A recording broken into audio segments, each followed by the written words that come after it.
Mga kapatid lovers, for today's video is gagawa tayo ng chicken vegetable. Ayan.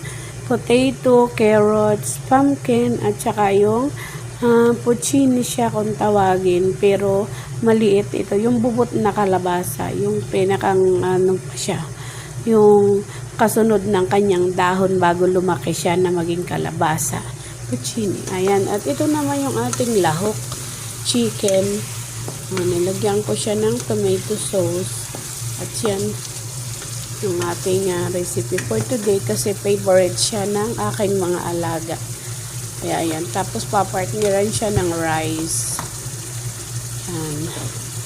Lagay natin yung gulay. Ganyan lang yung ginagawa ko para sa kanila. Kahit everyday itong kainin nila, vegetable. Paborito nila yan. Yan. Start nang dumating ako dito.